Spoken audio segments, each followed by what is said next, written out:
I want to introduce you to an amazing woman. Her name is Davinia. Davinia was born in Jamaica, emigrated to the US at the age of 18, and now lives just outside of Washington, D.C. She's not a high-powered political staffer, nor a lobbyist. She'd probably tell you she's quite unremarkable, but she's having the most remarkable impact. What's incredible about Davinia is that she's willing to spend time every single week focused on people who are not her, people not in her neighborhood, her state, nor even in her country, people she'd likely never meet. Davinia's impact started a few years ago when she reached out to all of her friends on Facebook and asked them to donate their pennies so she could fund girls' education. She wasn't expecting a huge response, but 700,000 pennies later, she's now sent over 120 girls to school. When we spoke last week, she told me she's become a little infamous at the local bank every time she rocks up with a shopping cart full of pennies. Now, Davinia is not alone. Far from it. She's part of a growing movement, and there's a name for people like Davinia: global citizens. A global citizen is someone who self-identifies first and foremost not as a member of a state, a tribe, or a nation, but as a member of the human race, and someone who's prepared to, thank you, and someone who's prepared to act on that belief to tackle our world's greatest challenges. Our work is focused on finding, supporting, and activating global citizens. They exist in every country and among every demographic. I want to make the case to you today that the world's future depends on global citizens. I'm convinced that if we had more global citizens active in our world, then every single one of the major challenges we face, from poverty, climate change, gender inequality, these issues become solvable. They are ultimately global issues, and they can ultimately only be solved by global citizens demanding global solutions from their leaders. Now, some people's immediate reaction to this idea is that either it's a bit utopian or even threatening. So I'd like to share with you a little of my story today, how I ended up here, how it connects with Davinia, and hopefully with you. Growing up in Melbourne, Australia, I was one of those seriously irritating little kids that never ever stopped asking why.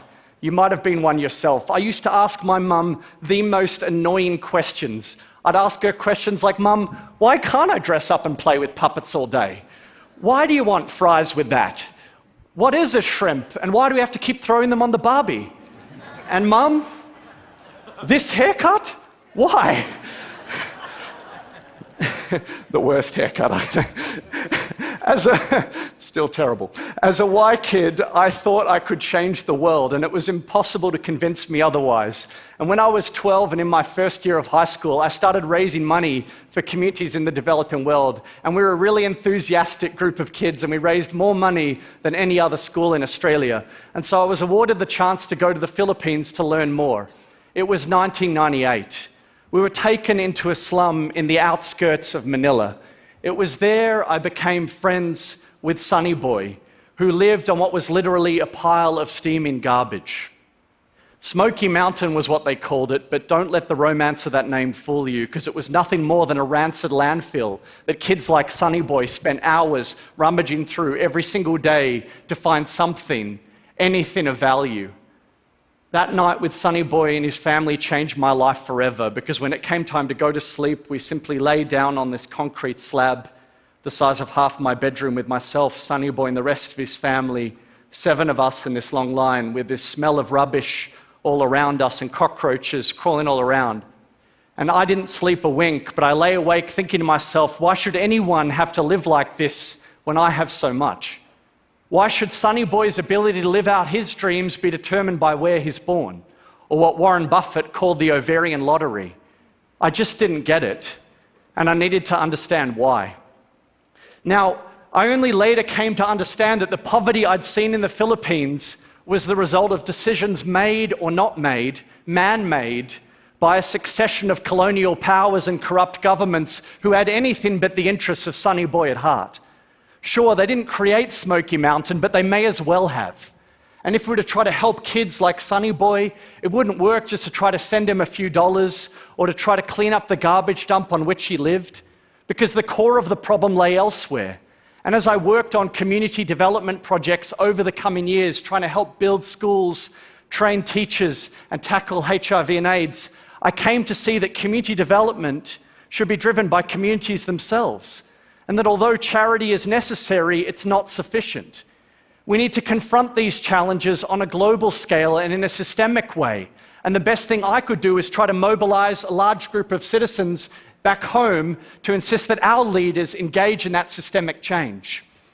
That's why a few years later, I joined with a group of college friends in bringing the Make Poverty History campaign to Australia. We had this dream of staging this small concert around the time of the G20 with local Aussie artists, and it suddenly exploded one day when we got a phone call from Bono, The Edge, and Pearl Jam, who all agreed to headline our concert. I got a little bit excited that day, as you can see. But to our amazement, the Australian government heard our collective voices, and they agreed to double investment into global health and development, an additional $6.2 billion. It felt like...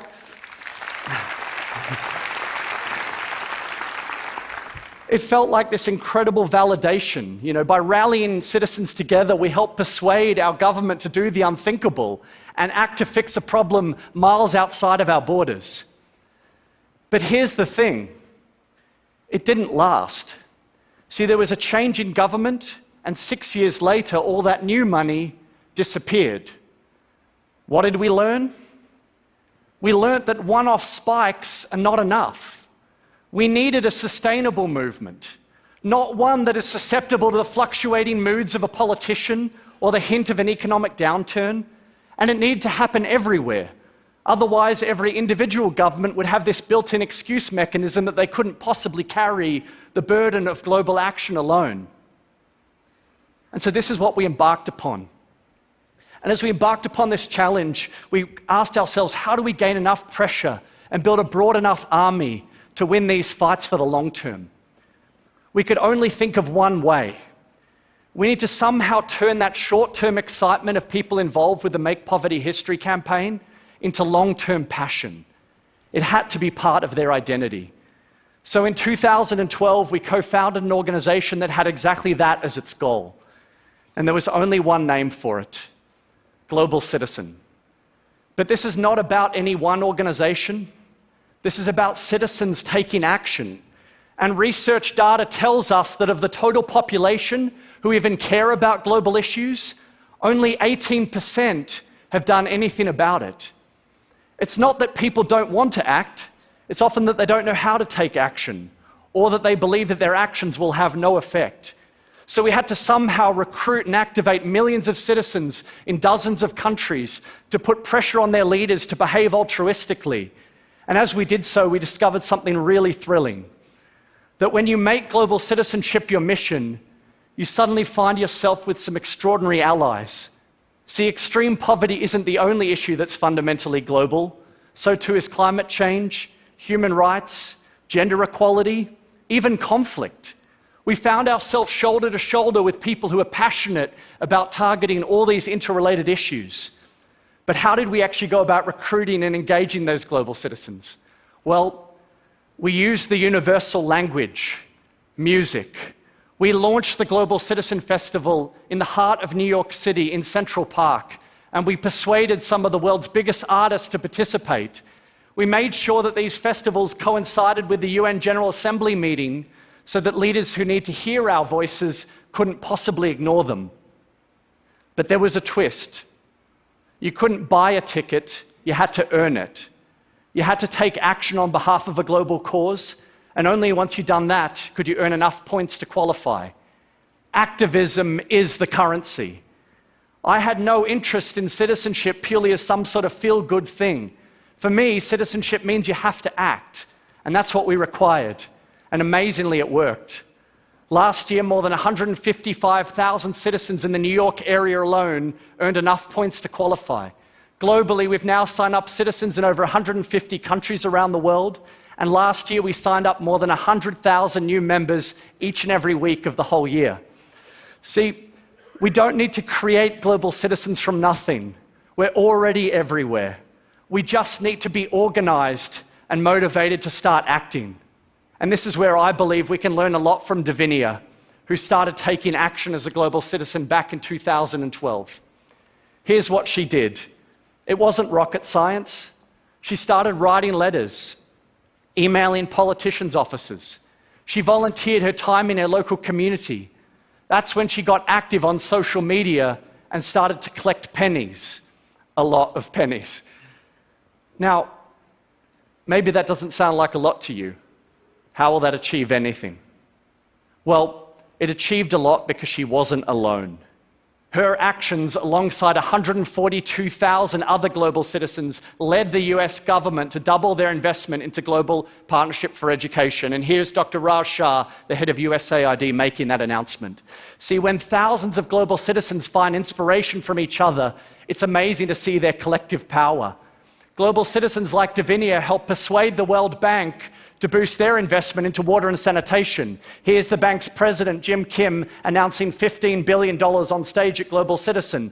And Prime Minister Modi of India affirmed his commitment to put a toilet in every household and school across India by 2019.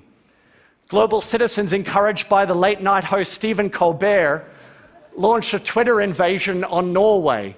Ernest Solberg, the country's prime minister, got the message, committing to double investment into girls' education.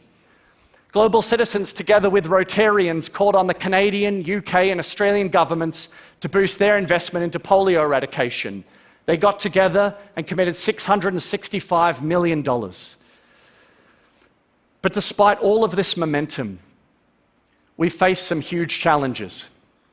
So you might be thinking to yourself, how can we possibly persuade world leaders to sustain a focus on global issues?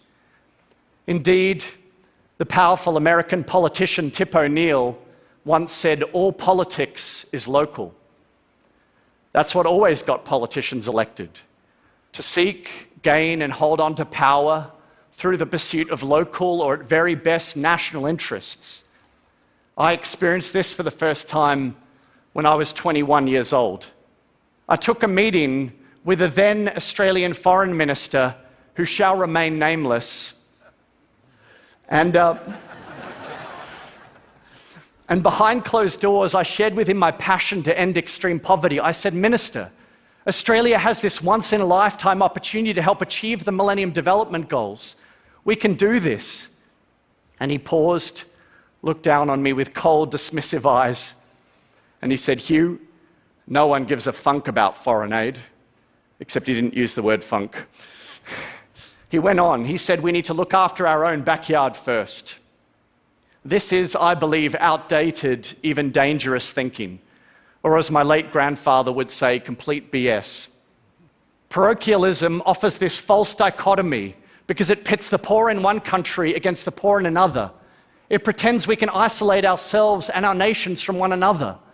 The whole world is our backyard, and we ignore it at our peril. See, look what happened when we ignored Rwanda, when we ignore Syria, when we ignore climate change. Political leaders ought to give a funk because the impact of climate change and extreme poverty comes right to our shore.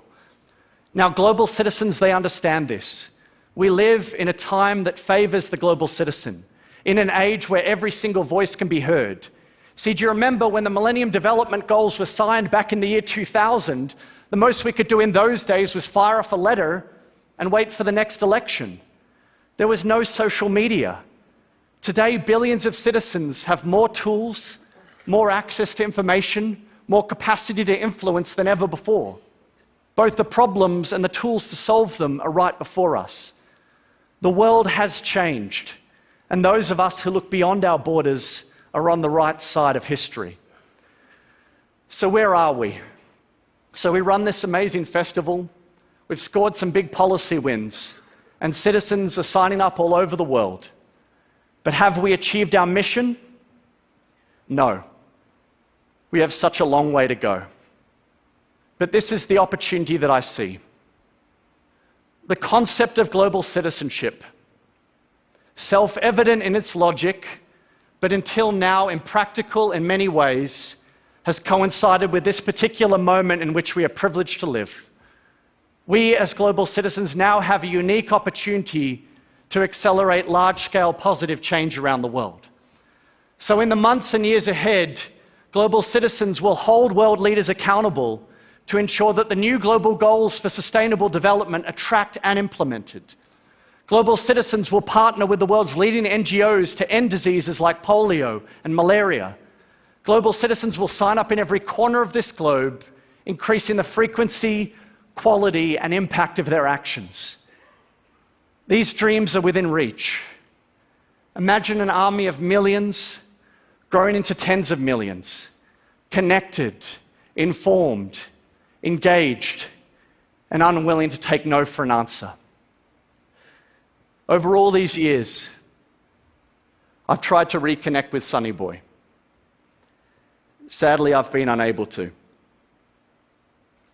We met long before social media, and his address has now been relocated by the authorities, as often happens with slums. I'd love to sit down with him wherever he is and share with him how much the time I spent on Smoky Mountain inspired me. Thanks to him and so many others, I came to understand the importance of being part of a movement of people. The kids willing to look up from their screens and out to the world, the global citizens.